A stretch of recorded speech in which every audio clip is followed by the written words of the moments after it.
Ya, saudara, topik khotbah saya pada pagi hari ini adalah The Life of Moses. Kita masuk slide yang ketiga. Saudara, kalau ada satu kata-kata, krisis, apa yang ada dalam benak Anda?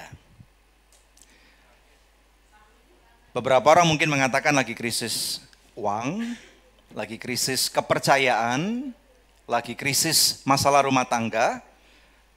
Krisis apa lagi, saudara? Ada di luar sana ada banyak sekali krisis-krisis yang ada coronavirus, saudara, dan berbagai macam lagi. Ada beberapa daripada saudara mungkin nggak naik kelas, saudara ya, atau nggak lulus daripada ujian misalnya SIM, misalnya beberapa orang ujian SIM 5 kali harus ujian lagi dan itu krisis, saudara ya. Atau mungkin jomblo, udah terlalu lama jomblo, saudara ya, udah tangannya dingin nggak ada yang megang gitu ya. Dan ini adalah krisis. Saudara, kita tahu bahwa krisis ada di mana-mana, dan kita tahu bahwa sebenarnya dalam kehidupan ini sebenarnya adalah bagaimana kepintaran kita atau keterampilan atau kelihayan kita dalam mengelola krisis, saudara ya. Saudara, tahukah Anda slide berikutnya? Krisis ini akan mengeluarkan yang terbaik atau terburuk dari Anda. Crisis will bring the best or the worst of you, saudara ya. Jadi berhati-hati pada waktu saudara menghadapi krisis, karena kadang-kadang orang pada waktu melihat saudara, pada waktu engkau ada dalam suatu krisis, saudara, kadang-kadang kita tidak sadar bagaimana tingkah kita. Karena saudara ya, bagaimana kita bersikap. Dari bahasa itu kan ada bahasa tubuh, bahasa verbal, saudara ya. Nah, kita perlu ketahui pada waktu kita berkomunikasi dengan bahkan melalui gestur tubuh kita, melalui ucapan kita, sebenarnya yang sedang dikeluarkan itu adalah ungkapan daripada isi hati kita yang paling dalam. Ya, jadi berhati-hati pada waktu saudara melewati krisis. Dan satu hal yang juga saya percaya bahwa di dalam setiap krisis sebenarnya kita harus yakin pasti ada kesempatan. Katakan ada kesempatan. Haleluya, saudara ya. Kita tahu bahwa dalam berbagai macam krisis, termasuk beberapa krisis-krisis yang saya alami, saudara, tahukah Anda bahwa itu ternyata membuat terjadinya percepatan, dan bahkan ada beberapa rencana-rencana Tuhan yang digenapi pada waktu saya mengalami krisis, sehingga saya bersama dengan Pastor Debbie, kami boleh berada di sini di mana kami berada. Nah, saudara, di luar sana ada banyak krisis yang sedang terjadi. Kami berdoa biarlah melalui pemberitaan firman Tuhan, melalui pemuritan yang diberikan, saudara, melalui kebersamaan kita bisa bersama-sama melewati berbagai macam krisis. Nah, rupanya satu orang ini yang sedang saya akan khotbahkan, saudara, bernama Musa. Dia adalah seseorang yang jago banget untuk menghadapi krisis. Ya, mari kita lihat slide berikutnya. Saudara, beberapa fact sheet tentang Musa. Musa ini pada waktu membawa orang Israel keluar dari Mesir, kita pasti semua banyak yang sudah membaca daripada apa yang Musa lakukan, saudara ya. Dan bahkan dari sekolah minggu sampai kita masuk kepada fase remaja, kita ke dewasa muda, sampai ke saat ini kita berada, saudara. Ada banyak sekali khotbah-khotbah yang dahsyat yang diceritakan tentang Musa. Nah, saya berdoa biarlah pada hari ini ada satu sisi yang sedikit berbeda yang saya akan khotbahkan untuk saudara. Kalaupun saudara sudah mengerti, saya berdoa biarlah ini akan remind saudara bagaimana ada favor Tuhan yang sangat besar pada waktu terutama ada beberapa major crisis dalam kehidupan Musa. Saudara siap ya? Musa memimpin 600.000 laki-laki, atau diperkirakan antara sekitar hampir 3 juta orang dia pimpin untuk keluar dari Mesir, saudara.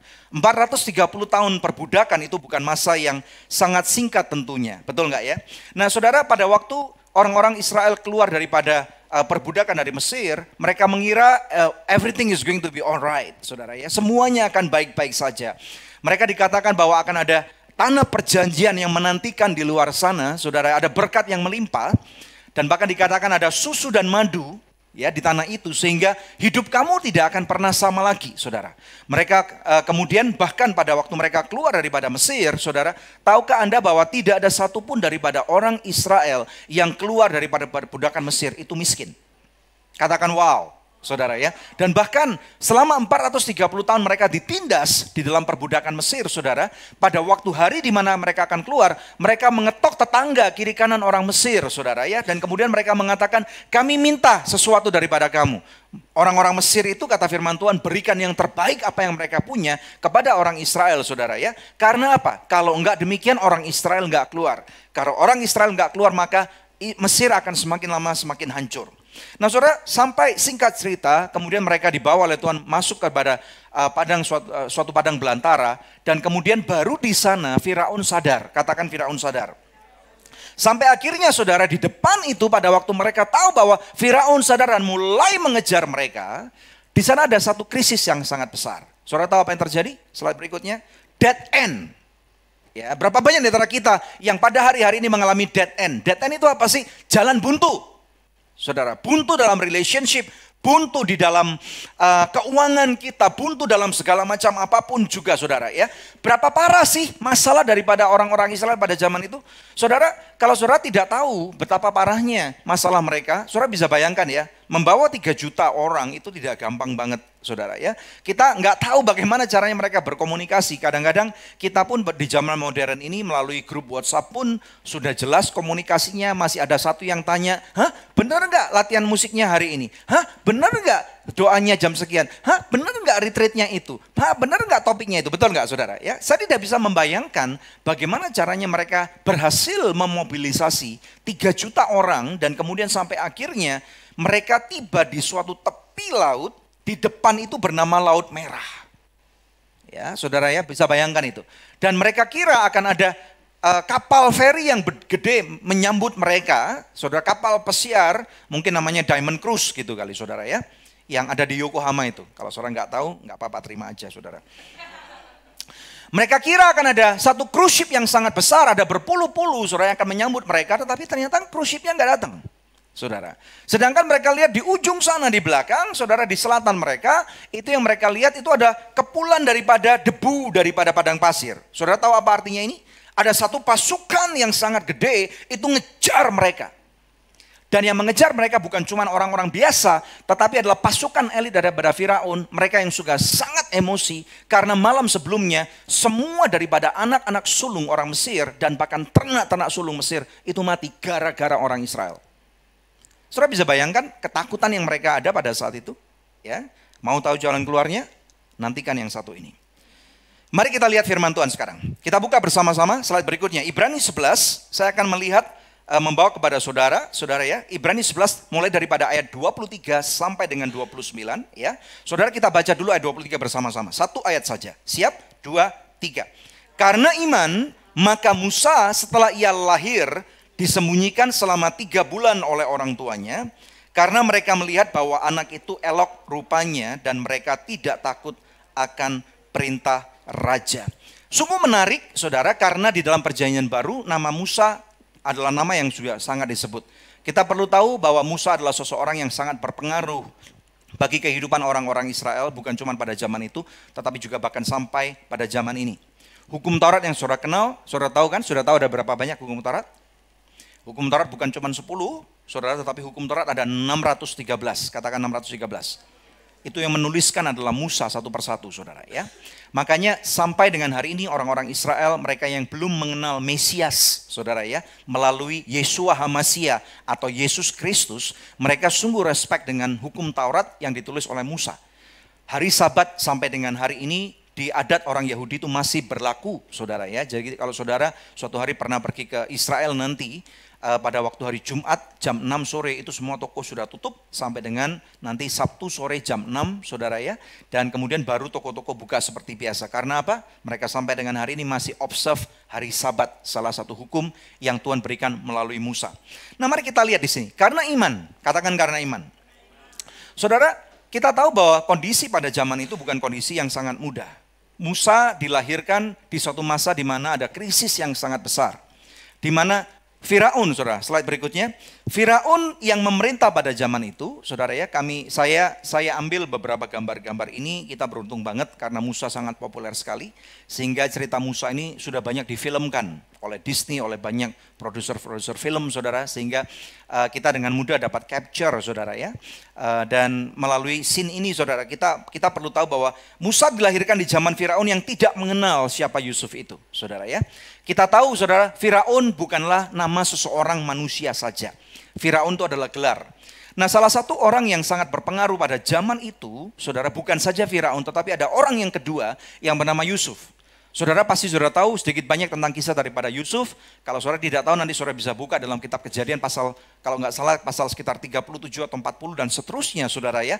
Dan di sana diceritakan bagaimana peran Yusuf di dalam kerajaan Mesir pada zaman itu, saudara. Nah, setelah sekitar 100 tahunan lebih, saudara, Firaun yang mengenal Yusuf itu, yang menaikkan Yusuf menjadi seorang perdana menteri, tentunya sudah meninggal. Nah, rupanya Firaun yang baru itu tidak tahu siapa Yusuf itu. karena mungkin ada misplace daripada history. Dan waktu itu firman Tuhan di dalam kitab Keluaran mulai menceritakan bagaimana orang-orang Israel itu bertumbuh semakin lama semakin banyak. Saudara ya, mereka adalah benih yang sangat dahsyat banget, satu race atau satu ras suku bangsa yang sangat luar biasa sekali saudara, karena mereka mendapatkan perkenanan Tuhan. Mereka adalah anak langsung keturunan daripada Abraham tentunya, ya, di mana Tuhan berkata bahwa anak-anak kamu akan sebanyak pasir yang ada di laut, betul nggak ya? Dan kemudian akan sebanyak bintang yang ada di langit, saudara. Jadi orang Israel demikian banyak. Nah, ada satu keluarga, saudara, yang tentunya waktu itu keluarga ini adalah keluarga yang tentunya dipilih oleh Tuhan. Bangsa Israel menjerit, berdoa, menangis kepada Tuhan supaya Tuhan membebaskan mereka daripada perbudakan itu. Nah, kemudian firman Tuhan juga menceritakan bahwa Musa ini adalah anak daripada suku Lewi, saudara. Ayahnya bernama Aram, ibunya bernama Yokebed. Di gambar ini memang papanya tidak kelihatan, saudara. Amram tidak kelihatan, tetapi di sini adalah ibu daripada Musa yang bernama Yokebed, saudara. Dia lagi membawa Musa setelah 3 bulan, istilahnya disusui, saudara, dibesarkan selama 3 bulan. Waktu itu ada satu perintah daripada Firaun yang mengatakan bahwa setiap anak laki-laki di Mesir daripada anak-anak keturunan Yahudi yang berumur 2 tahun ke bawah harus dilemparkan ke sungai Nil, harus dibunuh. Nah, kalau saudara menjadi bagian daripada orang Yahudi dan pada waktu saudara akan misalnya baru menikah atau mengandung atau baru punya anak, kira-kira menurut saudara ini krisis besar nggak? Menurut saya ini krisis besar sekali, saudara. Ya. Nah, kemudian baru Yokebed kemudian membuat satu keranjang yang ditutup dengan aspal, dengan ter, kata firman Tuhan. Dan dari sinilah kata-kata daripada ark atau apa itu artinya bahasa Indonesianya? Bahtera itu ada, saudara ya. Kemudian Musa dihanyutkan di sungai oleh ibunya Yokebed, kakaknya ada 2, yaitu yang pertama Harun dan kemudian yang kedua Miriam. Scene berikutnya, saudara. Nah, di sini kita melihat, saudara, Musa dihanyutkan di sungai Nil pada waktu usia 3 bulan. Saudara, jemaat kita Yeskiel dan Frisil baru saja punya anak. Kemarin pada waktu doa pekerja saya bertanya dengan mereka umur berapa anaknya. Saudara ya, Ken. Umurnya baru 2 bulan, saudara. Jadi mesti siap-siap karena bulan depan kalau mereka, Ken ini adalah Musa, bulan depan harus dihanyutkan di sungai. Saudara, ini bukan sesuatu yang tentunya mengenakan banget. Betul nggak ya? Karena baby ini tidak bersalah, dia tidak tahu masalah yang terjadi apa. Dan berikutnya kita dapat melihat, saudara, kalau kira-kira saudara jadi Yokebed, saudara, tingkah saudara bagaimana? Ada air mata yang sedih sekali. Dan ada satu permasalahan yang rasanya mungkin dia berkata, Tuhan, why us? Kenapa Tuhan ini terjadi pada kami? Saudara, ini yang terjadi, saudara. Tetapi karena iman, Yokebed percaya bahwa kalau Tuhan sudah memberikan perkenanannya dan mempunyai rencana yang sangat besar untuk Musa dipilih oleh Tuhan. Dan Yokebed tidak tahu pilihan Tuhan atas Musa sebenarnya apa, betul nggak? Tetapi iman, firman Tuhan dalam kitab Ibrani 11 ayat pertama mengatakan iman adalah bukti daripada segala sesuatu yang tidak kelihatan dan dasar daripada segala macam pengharapan. Saudara, di dalam kehidupan kita pada zaman ini ada krisis, berbagai macam krisis demi krisis, demi krisis, demi krisis yang mungkin hari ini lagi menghantui saudara. Saudara, saya percaya bahwa pada waktu kita memilih untuk menghidupi kehidupan ini dengan kemampuan kita, saya bisa pastikan bahwa akan ada suatu masa di dalam kehidupan saudara akan ada terjadi kementokan. Dead end, jalan buntu. Kalau saudara selalu mengandalkan diri saudara, jangan heran kalau saudara akan dikecewakan. Ada banyak juga orang-orang yang mengandalkan orang lain, saudara. Pada saat-saat ke depan, saya percaya saudara tidak akan ada orang-orang yang tidak mengalami goncangan. Betul nggak ya? Jadi mulai sekarang mari kita belajar untuk tidak mengandalkan manusia di dalam kehidupan kita. Lalu pertanyaannya, andalkan siapa? Firman Tuhan mengatakan dalam kitab Yeremia, diberkatilah mereka yang dalam hidupnya mengandalkan Tuhan. Yang percaya katakan amin, saudara. Kita berikan kemuliaan yang paling meriah buat Tuhan. Saudara, kemudian kita lihat slide berikutnya, ayat 24. Kita baca bersama-sama. Siap? 2, 3. Karena iman, maka Musa setelah dewasa menolak disebut anak putri Firaun. Karena ia lebih suka menderita sengsara dengan umat Allah daripada untuk sementara menikmati kesenangan dari dosa. Ayat 26. Ia menganggap penghinaan karena Kristus sebagai kekayaan yang lebih besar daripada semua harta Mesir. Sebab pandangannya ia arahkan kepada upah.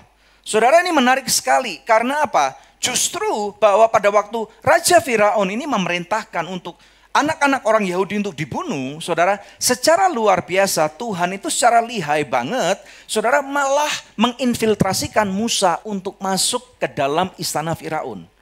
Ini keren banget.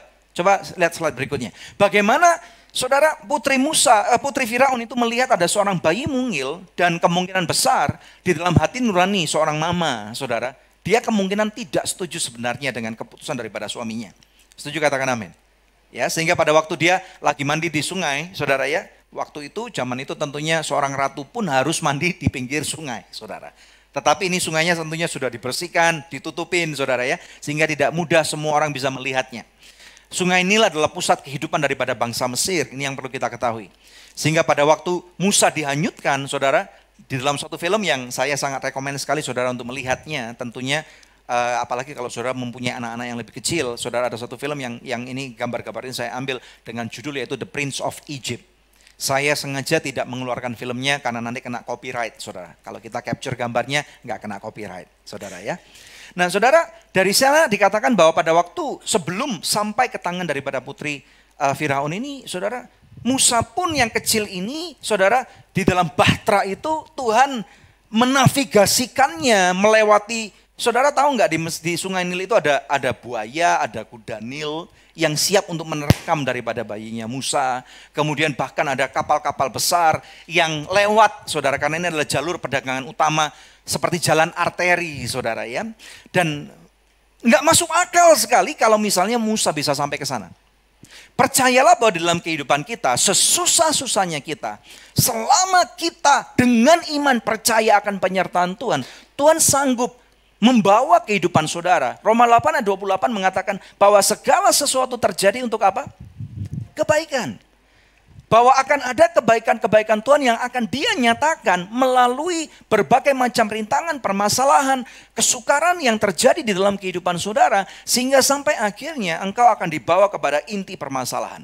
Ini yang terjadi, saudara, ya. Sehingga akhirnya putri daripada Firaun itu mengangkat bayi itu, saudara, dan dialah yang memberikan nama Musa. Nama Musa artinya adalah yang diangkat dari air, saudara. Kita percaya bahwa sebagai orang yang beriman, sebagai orang yang percaya akan Kristus Yesus, saudara ya, tidak ada satupun daripada kehidupan kita yang mustahil. Katakan, dalam kehidupan saya nggak ada yang mustahil. Mungkin bagi mata manusiawi kita, bagi mata orang tua kita, kebetulan gitu ya. Tetapi percayalah bahwa Tuhan mengorkestrakan. Firman Tuhan mengatakan Dia menetapkan langkah-langkah kaki orang benar.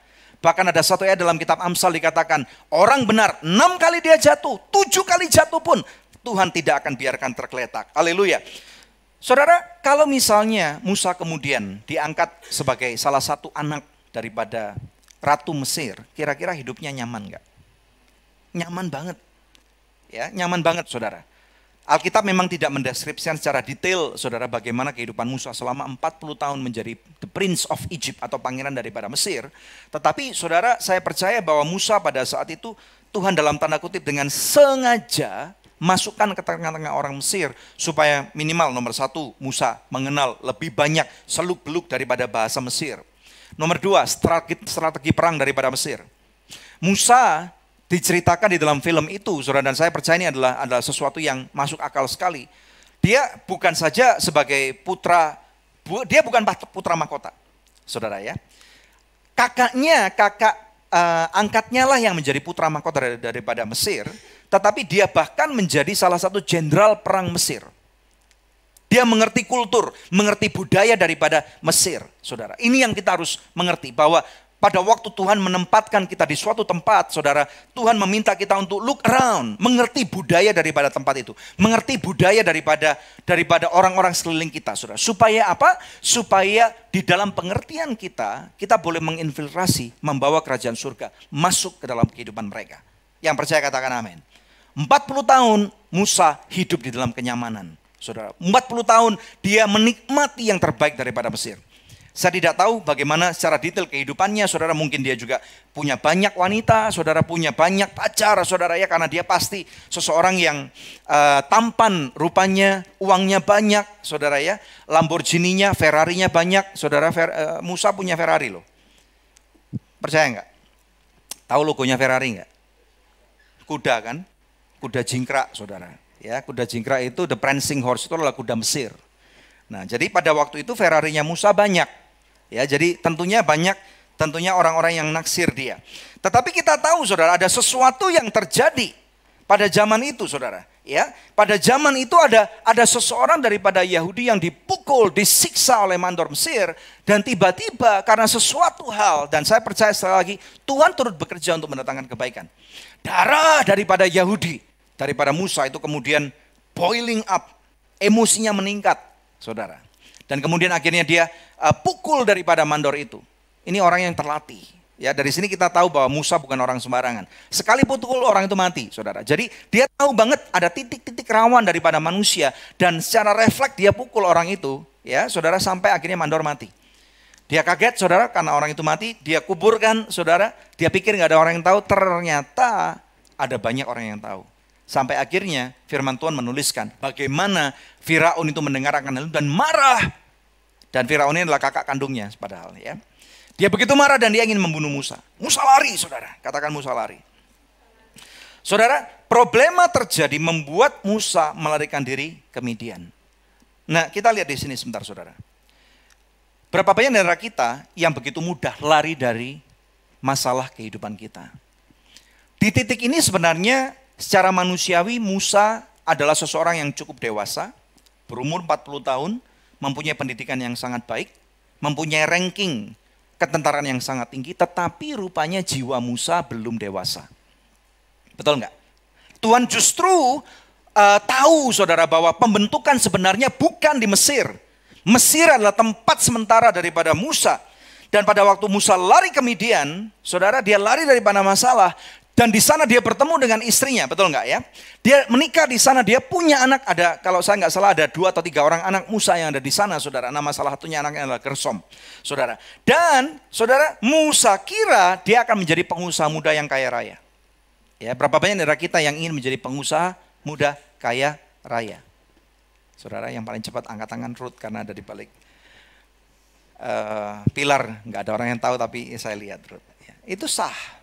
Siapa yang ingin jadi muda kaya raya? Nggak ada ya?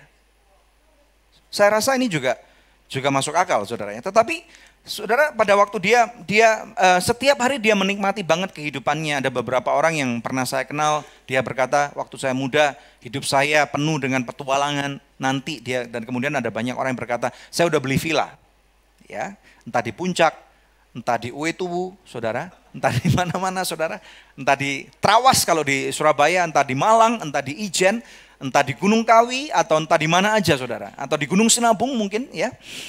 Dan di sana mereka berkata, nanti kalau saya tua, saya akan bercocok tanam. Keluarkan dong gambarnya, ikutin saya, ya. Nah, saudara, sebelumnya, Musa kira ia sudah menikmati masa pensiunnya. Musa berkata, gua mau retired young and retired rich. Saudara ya, ini pemandangan yang dia alami setiap hari. Dia menikmati banget dan selama 40 tahun. Saudara-saudara, if you are going to be 80 atau selama 40 tahun saudara menikmati ini, saudara kira-kira apakah ada chapter baru dalam kehidupan saudara? Saya yakin Musa pada waktu tidak menyangka bahwa akan ada satu chapter baru, bahwa apa yang dia alami dia kira dia mau pensiun, tetapi ternyata Tuhan tidak menghendaki Musa pensiun. Dengar baik-baik Anda yang online termasuk Anda yang ada di sini. Teliti dengan baik apa yang saya katakan. Di dalam Alkitab kita tidak ada kata-kata pensiun. Ya, saya bertemu bulan lalu dengan teman saya di KL, ya. Saya katakan, you look good, karena orangnya memang udah cukup senior, saudara. Dan saya tahu uangnya banyak. Saya ngomong gini, so you are going to be retired in a very comfy position. Dia bilang, why I have to be tired all over again? Retired. Itu maksud dia, saudara. Ya, no, I'm not going to retired. Capek. Berulang gitu saudara ya. Dalam bahasa Inggrisnya dibasarkan seperti itu. Nah, teliti apa yang saya katakan di dalam Alkitab kita, baik dalam bahasa Inggris, bahasa Indonesia, tidak ada kata-kata pensiun ataupun retired. Kata-kata retired itu oleh dunia ditemukan untuk menunjukkan bahwa saudara sudah tua. Yang kedua, saudara sudah terlalu mahal. Dan yang nomor 3, kasih kesempatan kepada yang muda-muda untuk naik. Tetapi di mata Tuhan, Musa justru baru dikaryakan oleh Tuhan pada waktu dia berumur berapa saudara? 80 tahun, saudara ya. Musa kira ia sudah menikmati masa pensiunnya, slide berikutnya. Sampai Musa encounter Tuhan secara pribadi. Nah saudara, inilah adalah titik daripada klimaks daripada cerita ini, di mana akhirnya pada waktu Musa encounter Tuhan secara pribadi. Next, kita melihat bagaimana ada satu, tiba-tiba dia melihat saudara, dia lagi nyantai nih. Dia udah mengenal, saudara, kalau 40 tahun saudara berjalan di jalan yang sama, saudara ya, di daerah tempat itu, saudara kalau suatu hari kalau saudara pernah pergi ke Israel, siapa yang ingin pergi ke Israel sih? Ya, berdoa nanti suatu hari saudara akan pernah bisa sampai ke sana. Di tempat itu bernama Wadi. Wadi itu artinya yang padang pasir dan juga penuh dengan, ini daerah Jordan saudara ya. Di daerah Gunung Sinai tepatnya. Firman Tuhan mengatakan Musa sampai di Gunung Horeb. Nah di sana tiba-tiba dia melihat ada sesuatu yang aneh. Padahal dia udah kenal banget tempat itu. Dan tempat ini ternyata berbeda sekali. Bahwa di sana dia melihat tiba-tiba ada satu pohon. Di tahun 2007, pertama kali pada waktu kami diberikan kesempatan oleh Tuhan membawa satu grup rombongan ke Israel. Kami ke Gunung Sinai. Saudara, ada satu peserta rombongan yang mengatakan seperti ini. Ternyata di Gunung Sinai tidak ada satu rumput pun. Ini Musa kaget. Bukan cuma rumput, tetapi ada seperti satu tanaman yang hidup. Dan bukan saja tanaman hidup, tetapi tanaman ini terbakar. Saudara, Tuhan selalu membuat sesuatu yang nyeleneh, yang akan menarik perhatian kita. Kalau nggak nyeleneh, Musa nggak akan datang ke sana. Setuju nggak? Ya, saudara, jangan lupa Musa bukan orang sembarangan. Dia orang yang pintar, dia orang wawasan yang sangat luas, dan dia lagi berusaha untuk menikmati masa pensiunnya. Ya, dan tiba-tiba saudara, kalau saudara nanti boleh catat di Keluaran pasal yang ketiga ayat 1 sampai dengan 22, dan kemudian di pasal sampai dengan pasal 4 ayat 1 sampai dengan 17, ini panjang banget saudara. Di mana akhirnya Tuhan menunjukkan dirinya kepada Musa. Lagi-lagi ini pengalaman, kalau saudara mau lihat ada satu benang merah dari setiap tokoh-tokoh Alkitab yang kita angkat, saudara. Kehidupan mereka, favor demi favor daripada Tuhan, yang mereka alami itu baru dimulai di titik di mana mereka itu encounter Tuhan. Ada amin gak? Tuhan berkata kepada Musa, aku adalah Allah daripada Abraham, Ishak dan Yakub. Dan Tuhan kemudian memberikan satu misi, mission impossible. Bawa umatku keluar daripada Mesir. Should you choose to accept it? Tuhan berkata, ya. Tapi Tuhan berkata, aku akan perintahkan kamu untuk membawa orang Israel keluar daripada Mesir. Di sana Musa berkata, bagaimana dengan aku, mana aku bisa? Aku udah pensiun, aku udah tua, aku nggak bisa apa-apa. Bahkan Musa sampai lupa bahasa manusia. Yang dia pintar adalah bahasa mbek. Dia bisa berkomunikasi dengan kambing dombanya, saudara. Sampai saudara Tuhan kemudian berkata, aku akan utus kakakmu Harun untuk mendampingi engkau menjadi juru bicara. Betul nggak saudara? Musa berkata lagi, bagaimana mungkin Tuhan bisa? Aku nggak ngerti caranya. Dan Tuhan berkata, aku akan membuat mujizat melalui tanganmu. Bagaimana caranya saudara? Ada satu kisah di mana akhirnya Tuhan berkata, lihat tongkat yang kamu punya, lemparkan. Dan tongkat itu menjadi apa saudara? Ular. Saudara, Musa juga nggak yakin. Kemudian Tuhan katakan, ambil daripada buntutnya, jadi tongkat lagi. Musa belum yakin, masukkan tanganmu ke saku. Dan kemudian keluarkan, saudara tahu apa yang terjadi? Kusta. Ya, kusta adalah satu hal yang sangat menakutkan bagi orang-orang pada zaman itu, saudara. Masukkan lagi, tiba-tiba langsung at the blink of an eye, Musa sembuh. Saudara, burning bush experience ini adalah titik di mana perjumpaan Tuhan membuat Musa menghidupi panggilannya. Nah, saya mau tanya di antara saudara, sudahkah saudara mempunyai burning bush experience? Sudahkah saudara encounter Tuhan di mana saudara akhirnya menyadari ada satu panggilan di mana engkau dipilih untuk melakukannya? Dengar baik-baik, tidak semua orang saudara bisa melakukan panggilan seenak sendiri. Ya, hari Kamis kemarin pada waktu CEO Talk, saudara ada satu quote yang saya bacakan, yang dituliskan, ada satu quote yang menarik dari seorang hamba Tuhan bernama Ravi Zacharias. Dia berkata seperti ini, job is something you chose, but calling is something you are chosen for. Musa memilih untuk menjadi gembala daripada kambing dan domba. Dia memilih untuk pensiun, saudara. Dia tidak mau lagi berhubungan dengan orang-orang Mesir. Dia kira dia selesai dengan berhubungan dengan orang-orang Israel. Tetapi rupanya perjumpaan encounter pribadi dengan Tuhan ini, ternyata di sana, saudara, ada satu validasi Tuhan yang terjadi. Saudara dengar baik-baik. Sebagai orang Kristen, saya tahu saudara, kadang-kadang salah satu challenge yang terbesar di antara kehidupan kita adalah mengetahui panggilan kita. Betul nggak? Udah tahu belum panggilannya apa saudara? Kalau saudara belum tahu, maka mulai hari ini, saudara harus mulai berani berdoa dan tanya kepada Tuhan. Tuhan, panggilan saya apa? Saya mau minta supaya saya jelas panggilan saya. Saudara, tahun ini saya percaya dan berdoa, biarlah saudara mendapatkan favornya Tuhan. Karena apa? Pada waktu Musa mendapatkan favornya Tuhan, ini aneh banget loh. Di dalam Alkitab dikatakan malaikat Tuhan, tetapi dengar baik-baik. Pada waktu Alkitab mengatakan malaikat M-nya besar, ini sebenarnya yang bertemu dengan Musa itu adalah Kristus, bukan cuma malaikat biasa. Ya, Kristus menjumpai Musa secara pribadi.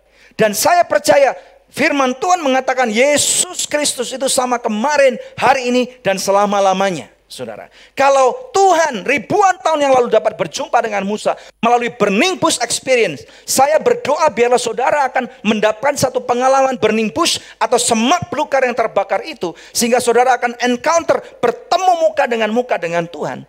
Dan pada waktu engkau bertemu muka dengan Tuhan, ada favor Tuhan yang akan dia lepaskan.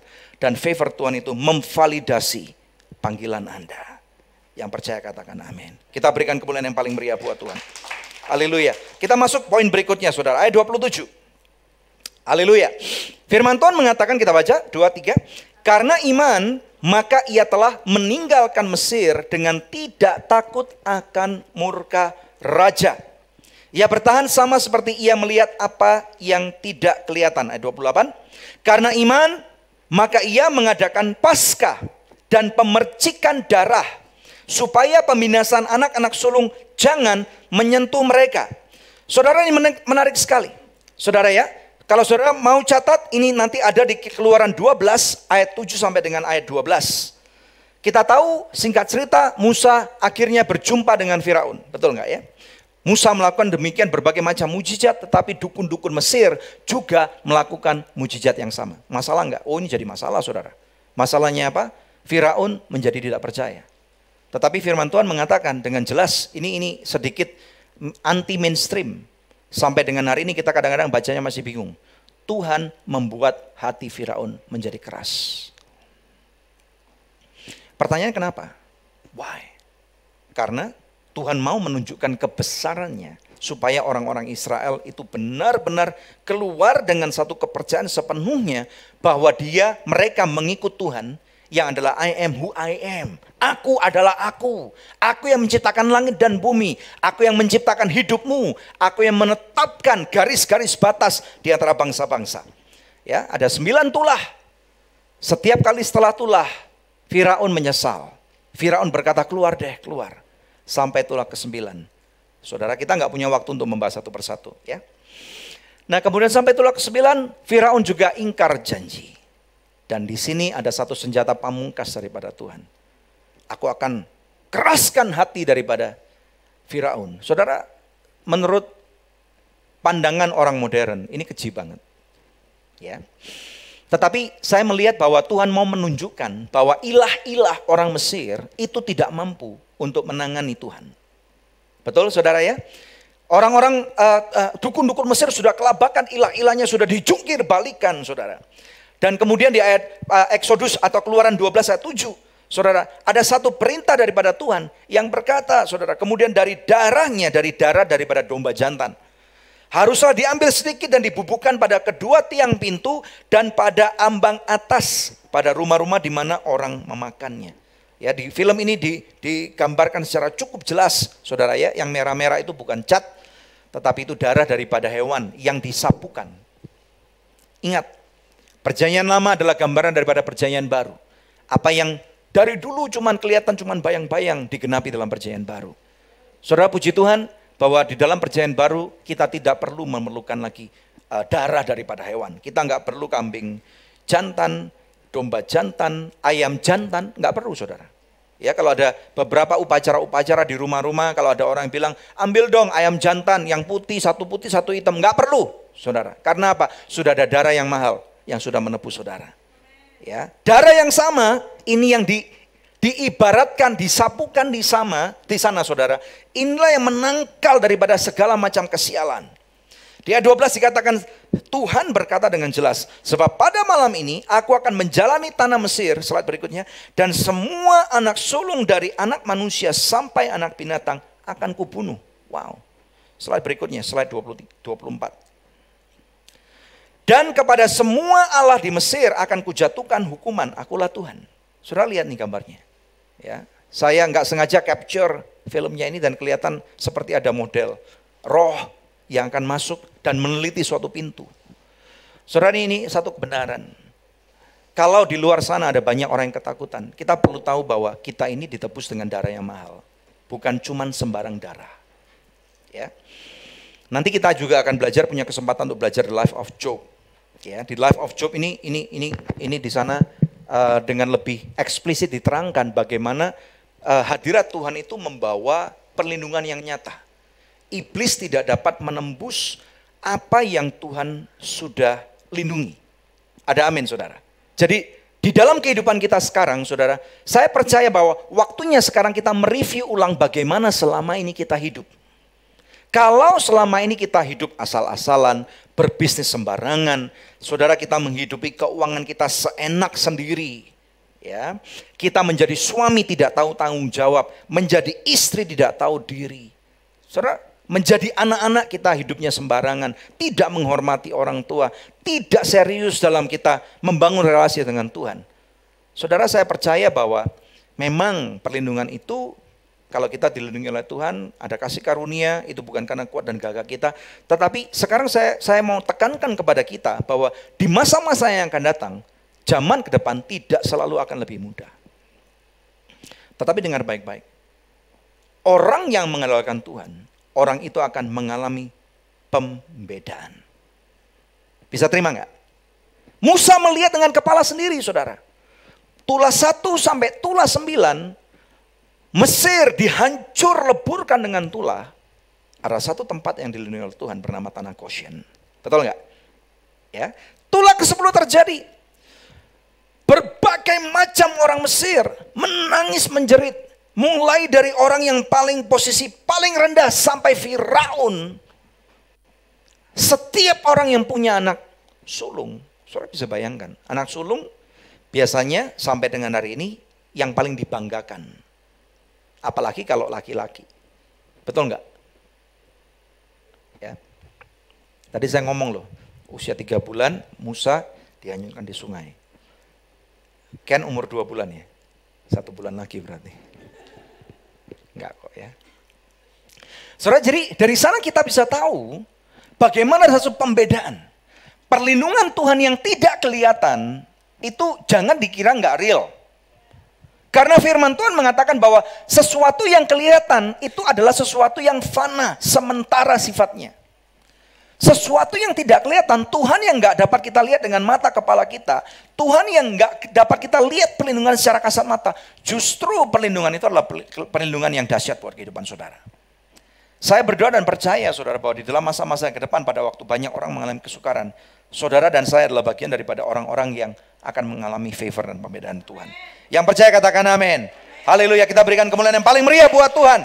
Kristus ada bersama dengan saudara. Darahnya sudah tercurah buat kita. Kalau darah daripada hewan yang sudah diperintahkan oleh Tuhan itu dapat melindungi anak-anak sulung orang Mesir dan ternak orang Mesir sehingga mereka bisa keluar dengan membawa kemenangan. Apalagi darah daripada Kristus. Kristus memerintah dalam kehidupan saudara.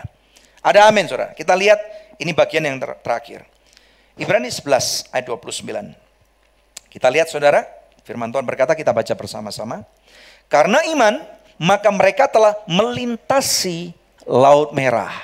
Ya, jadi tadi di sana pembukaan ada kisah di mana mereka terhimpit satu masalah. Ya.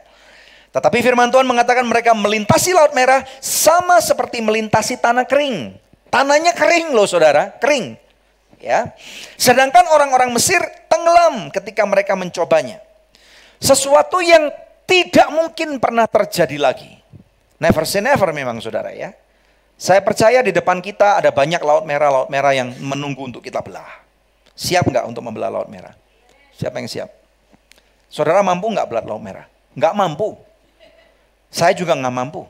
Tetapi bersama dengan Tuhan, Tuhan akan memampukan kita. Kemuliaan yang paling meriah buat Tuhan dong. Ya, slide berikutnya ini keren banget. Bagaimana sin Laut Merah yang cukup besar itu saudara ya, itu terbelah. Ya, banyak orang tidak percaya. Tetapi firman Tuhan mengatakan diberkati mereka yang walaupun tidak melihat tetapi percaya. Saudara percaya nggak bahwa ini terjadi? Saya percaya banget saudara. Di scene berikutnya pada waktu Laut Merah itu sudah menjadi kering. Ini keren banget saudara. Ini mereka berjalan melewati Laut Merah yang sudah terbelah dua. Saya ngelihat ini, keren banget ini ya. Mereka buat akuarium pertama saudara. Kalau saudara pergi ke Dubai, di Mall Emirates itu ada akuarium gede, walaupun nggak segede ini kan, ini laut saudara ya. Itu gede banget, tetapi ini lebih keren daripada Mall Emirates. Memang buatan Tuhan memang lebih keren. Manusia cuma bisa menirunya saja. Makanya saudara, kalau saudara mengalami dead end, jangan cari manusia dulu. Cari Tuhan. Betul nggak? Karena Tuhan itu walaupun nanti kemungkinan Tuhan juga akan mengatakan bertemu dengan si A ataupun si B, tetapi saudara tidak perlu mencoba secara random. Saudara bayangkan di Jakarta ada sekitar 15-20 juta orang. Kalau saudara mau bertemu satu demi satu secara random, saya rasa ini mustahil banget. Betul nggak? Di CEO Talk kemarin kita juga sudah mendengar bagaimana seseorang yang masih muda, baru lulus kuliah saudara, dia bilang memang dalam bahasanya bertemu dengan random people. Tetapi saya percaya random people pertemuannya itu diatur oleh Tuhan. Betul? Saudara, pada waktu saudara mengalami kesukaran demi kesukaran, percayalah ada Laut Merah yang menghadang saudara, tetapi Dia yang ada di dalam dirimu lebih perkasa, lebih jaya, lebih hebat daripada Laut Merah. Yang percaya katakan amin. Saudara, kita pasti tahu daripada ending daripada kisah yang dahsyat ini. Orang Israel melewati daripada Laut Merah dan sekali lagi dalam kitab firman Tuhan dalam Ibrani 11 ayat 20 nanti dikatakan seakan-akan saudara ya. Pada waktu mereka lewat tanahnya ini kering. Saya tidak habis pikir saudara berapa lama diperlukan waktu untuk mengeringkan lautan.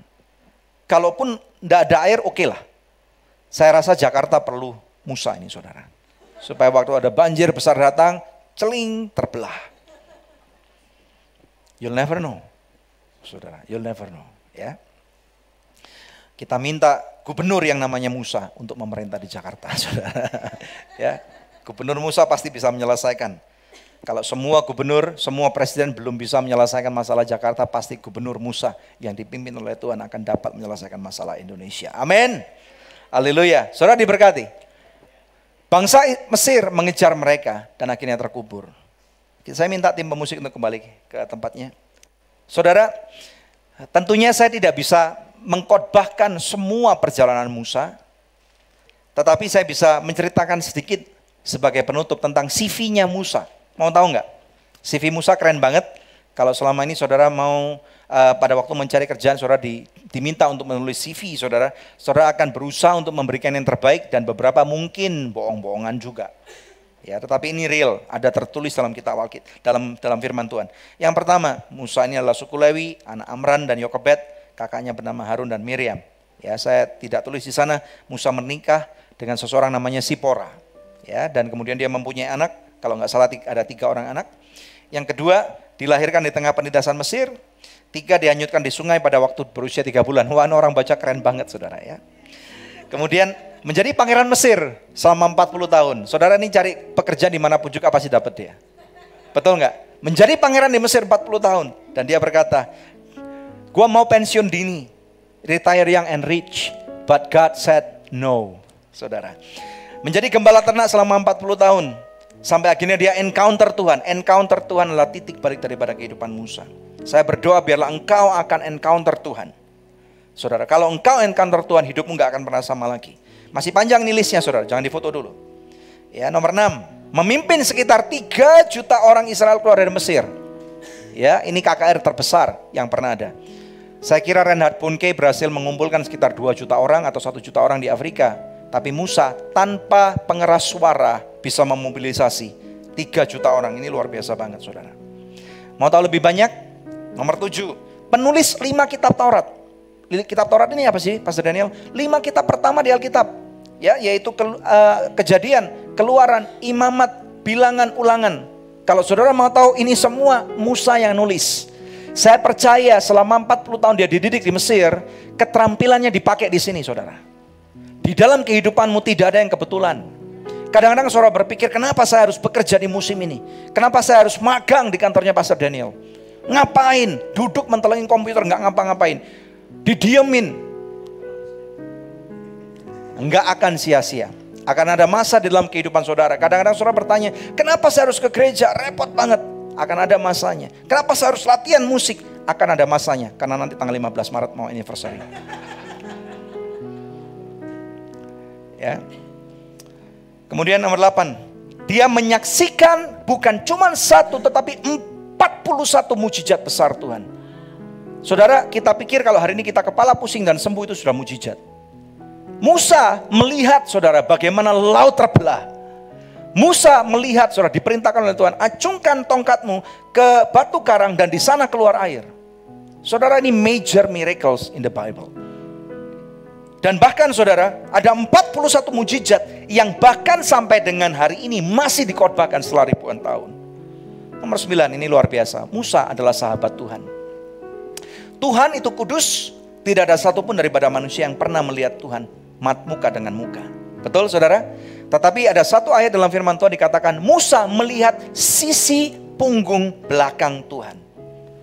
Dan Tuhan berkata, kamu hanya bisa melihat aku dari sisi punggungku aja, backside. Karena kalau kamu melihat wajahku, kamu pun akan mati. Tuhan itu kudus. Tetapi Musa mendapatkan exception karena dia adalah sahabat karibnya Tuhan. Bahkan dalam satu ayat dalam firman Tuhan, Tuhan tulis, Musa adalah seseorang yang paling rendah hati.